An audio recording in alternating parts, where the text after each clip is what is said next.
Good morning class 8th student. आज मैं आपको चैप्टर 15 सम नेचर फिनोमेनन उसके आगे कंटिन्यू रीड कराऊंगी। प्रीवियस क्लास में अपने लाइटनिंग के बारे में पढ़ चुके थे। अब आएगा types of charge and there interaction. Charge कितने टाइप्स के होते हैं और उनमें क्या क्या आकर्षण होता है। We will select some object from table 15.1 from the next activity. Let's summarise the observation. चलो अब जो एक्टिविटी अपन ने की थी उसका अपन ऑब्जर्वेशन करते हैं। ए charge balloon rippled a charge balloon. एक जो चार्ज बलून रहता है वो दूसरे बलून को रिपल्ड करता है, दूर भगाता है। A charge refill rippled a charge refill. एक चार्ज रिफिल जो रहती है वो दूसरे को रिपेल करती, but a charge balloon attract a charge refill. लेकिन जो एक चार्ज बलून रहता है वो चार्ज रिफिल को अट्रैक्ट करता है। Does it indicate that the change on the balloon on different kind of the charge on the refill.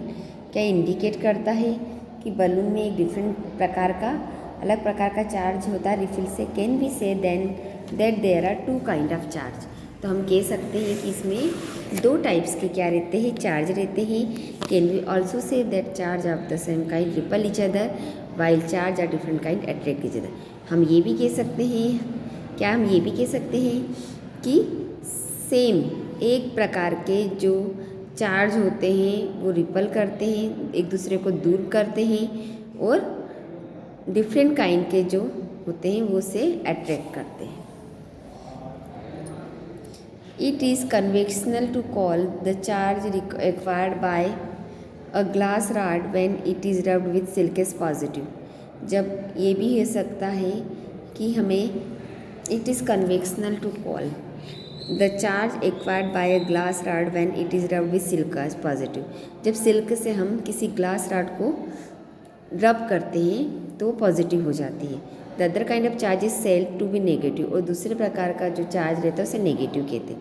It is observe that when a charge glass rod is brought near a charge plastic straw rub with polythene there is attraction between the two. यह observe किया जाता है कि जब एक glass rod को एक plastic straw के पास में लाया जाता है पॉलीथीन के, तो अट्रैक्शन होता है इन दोनों के बीच में। What do you think would be the kind of charge on plastic straw? Your guess that the plastic straw would carry a negative charge is correct. तो हम क्या कह सकते हैं कि जो प्लास्टिक स्ट्रा है, आप गेस करो कि जो प्लास्टिक स्ट्रा है नेगेटिव चार्ज लेके चलेगा क्या? Correct. The electrical charge generated by rubbing are static. Electric charge जो रहता है वो जो रबिंग होता है, रब करने से जो भी इलेक्ट्रिक चार्ज प्रोड्यूस होता है उसे अपन स्टैटिक कहते हैं। They do not move by themselves. वे कभी भी मूव नहीं करता, स्थिर रहता है, वो कभी मूव नहीं होता है। When charge move then constitute an electric current. You have been reading about electric current since class 6। आपने ये सब क्लास 6 में पढ़ा होगा। The current in a circuit which makes a bulb glow और the current make wire hot is nothing but a motion of charge. Circuit में current flow होता है तब बल्ब ग्लो होता है, ठीक है। Transfer of charge. अब इसमें देखेंगे अगर मान लो किसी में आवेश है तो आवेश का किस तरीके से ट्रांसफ़र होता है। The aluminium foil strip receive the same charge from the charge refill through the paper clip. Remember the metal are good conductor of electricity. जो एल्यूमिनियम फॉइल रहती है उसकी स्ट्रिप रहती है, कुछ चार्ज को दूसरी चार्ज में पेपर क्लिप के द्वारा देती है, क्योंकि जो मेटल है वो एक गुड कंडक्टर है। The strip carrying similar charge ripple each other and they become wide open. Strip जो रहती है वो सिमिलर चार्ज को रिपेल करती है एक दूसरे से, they became wide open. Such a device can be used to test whether an object is carrying object or not. This device is known as electroscope. तो वो जो भी डिवाइस रहता है, जो भी ऑब्जेक्ट कैरी करता है नहीं करता, उसे अपन इलेक्ट्रोस्कोप कहते हैं। Thus we find that electrical charge can be transferred from charged object. हमें पाते हैं कि इलेक्ट्रिक चार्ज जो रहता है वो ट्रांसफ़र हो जाता है दूसरे ऑब्जेक्ट में। किसके द्वारा? मेटल कंडक्टर के द्वारा। Touch the end of the paper clip gently with hand and you feel find a change. आप पेपर क्लिप को हाथों से पकड़िए तो आप क्या देखोगे? आप एक चेंज देखोगे, एल्यूमिनियम फॉइल में चेंज देखोगे। They came back to their original stage, वो अपनी ओरिजिनल स्टेट में आ जाएंगे। Repeat charging of foil strip and touching the paper clip. आप वापस से इन सबको पेपर क्लिप को, फॉइल स्ट्रिप को रिपीट करो। Every time you will find that the foil strip collapse as soon as we touch the paper clip with hand। हम देखेंगे प्रत्येक समय में फॉइल स्ट्रिप जो है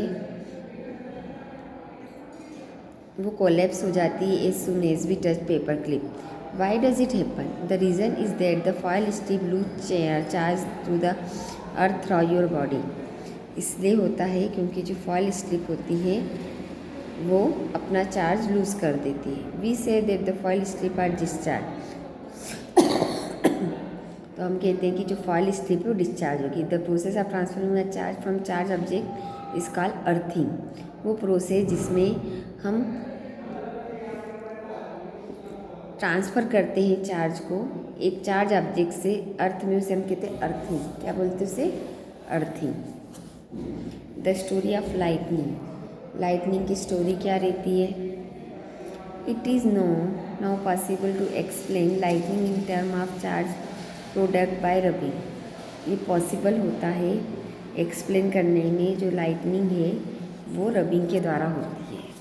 ठीक है, रब करते हैं तब होती है। You learn in class 7th that during the development of a thunder storm the air current move upward while the water drop move downward. आपने देखा होगा कि थंडर स्टॉर्म होता है, जब भी तूफान का डेवलपमेंट होता है तो जो एयर होती है वो ऊपर की तरफ जाती है, वाटर ड्रॉपलेट नीचे की तरफ जाते हैं। This vigorous movement cause separation of charge. इसके कारण चार्ज का सेपरेशन हो जाता है। देखो, plus minus plus. Bye a process not it completely understood the positive charge collect near the upper ads of the cloud, negative charge accumulate near the lower add.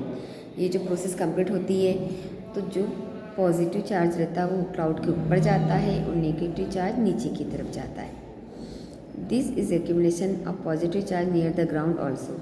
इसके अलावा positive charge ground के नीचे भी जाता है। When the magnitude of the accumulated charge become very large, जब charge बहुत ज़्यादा हो जाता है, एयर विच इज़ नॉर्मली अ पूरा कंडक्टर ऑफ इलेक्ट्रिसिटी।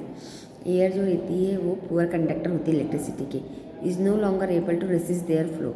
तो वो अपने फ्लो में इसको नहीं रोक पाती। Negative and positive charge meet, और इसमें जब नेगेटिव और पॉजिटिव दोनों आपस में मिल जाते हैं, producing streaks a bright light and sound. और इसके द्वारा जब ये चार्ज मिलते हैं तो लाइट, साउंड, चमकीला लाइट होता है, साउंड उत्पन्न होता है। We see streaks as lighting.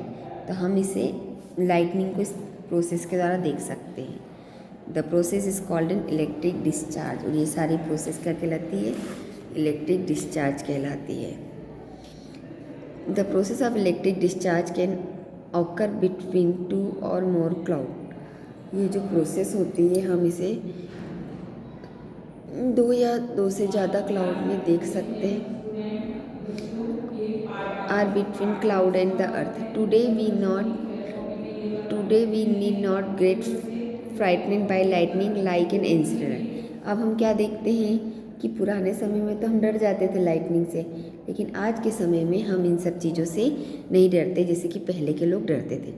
Now we understand the basic phenomenon. हम अब बेसिक फिनोमिनन को समझ चुके हैं। Scientist are trying hard to improve this understanding. Scientist भी अंडरस्टैंडिंग कर चुके हैं, इम्प्रूव हो चुके हैं। How your lightning strikes could destroy life. जैसे लाइटनिंग डिस्ट्रॉय करती है पूरी लाइफ को, इन प्रॉपर्टी को। It is therefore necessary to take measure the protect our self. तो हमें ज़रूरत होती है कि इन सब चीज़ों से अपने आप को बचाने की। अब लाइटनिंग सेफ्टी कैसे कर सकते हैं अपन? अगर बिजली कड़के तो हम क्या कर सकते हैं, क्या उसे सुरक्षा के साधन है?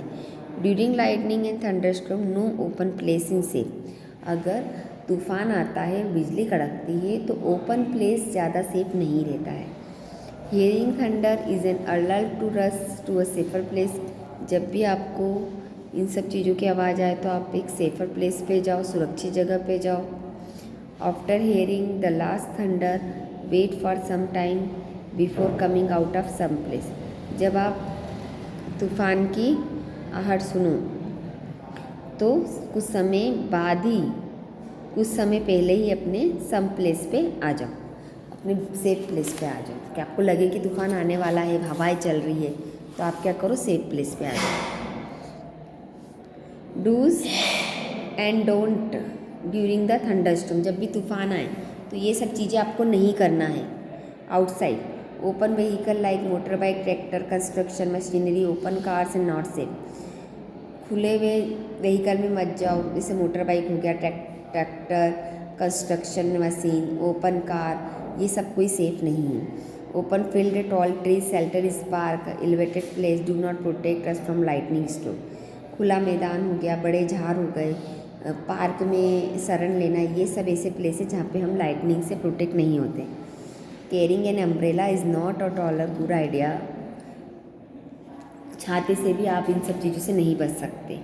If in a forest take shelter under shorter tree. अगर आप जंगल में हो तो आप छोटे पेड़ों के नीचे रह सकते हो। If no shelter is available and you are in open field stay far away from all tree.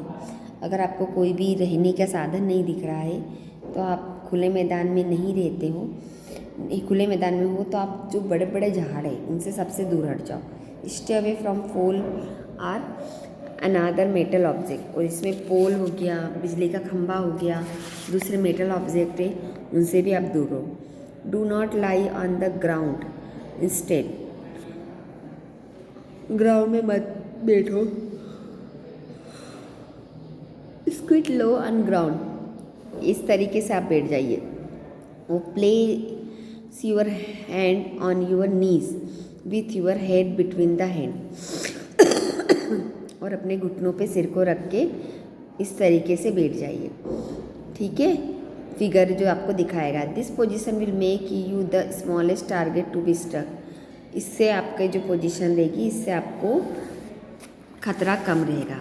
अब घर के ये बाहर रह गए अपन और तूफान आया तो आप ये करोगे, लेकिन जब घर के अंदर है तो आप किस तरीके से सेफ होगे। Lightning can strike telephone cords, electric wire and metal pipe. Lightning से telephone card, electrical wire, metal pipe होते हैं। और during a thunderstorm contact with this should be avoid. तो इनसे आप क्या करो, कांटेक्ट करना, मतलब इनसे बात करना, टेलीफोन कार्ड से, इलेक्ट्रिकल वायर, इन सब से दूर रहो। It is safer to use mobile phone and cardless phone. However it is not wise to call up a person who is receiving your phone through a wired phone. आप जहाँ तक हो सके phone से किसी को कॉल मत करिए, और जहाँ तक हो सके कोई भी पर्सन आपका फ़ोन उठाएगा क्यों तो वो वायर के थ्रू उठाएगा। Bathing should be avoid during thunderstorm. नहाना, जब भी आपको तूफान है तो उसको नहाना जो इसको अवॉइड करना चाहिए, क्योंकि रनिंग वाटर रहता है उसमें, ठीक है। अगर आप सीधे नल से नहा रहे हो या शॉवर से नहा रहे हो तो उसको अवॉइड करना चाहिए रनिंग वाटर को। Electrical appliance like computer, TVs should be unplug. Electrical जो भी है आपके घर में उपकरण, विद्युत उपकरण, उनको सभी कंप्यूटर, टीवी, इन सबको क्या करना चाहिए, अनप्लग करना चाहिए। Electrical light can remain on, they do not cause any harm, ठीक है। इन सब से आपको दूर रख के इस तरीके से आपको बचना चाहिए। आज के लिए इतना ही, बाकी का मैं आपको कल रीड कराऊंगी। चैप्टर बहुत बड़ा था, मैंने थोड़ा इसको एक्सप्लेन कर दिया, आप इसे घर पे रीड करिए।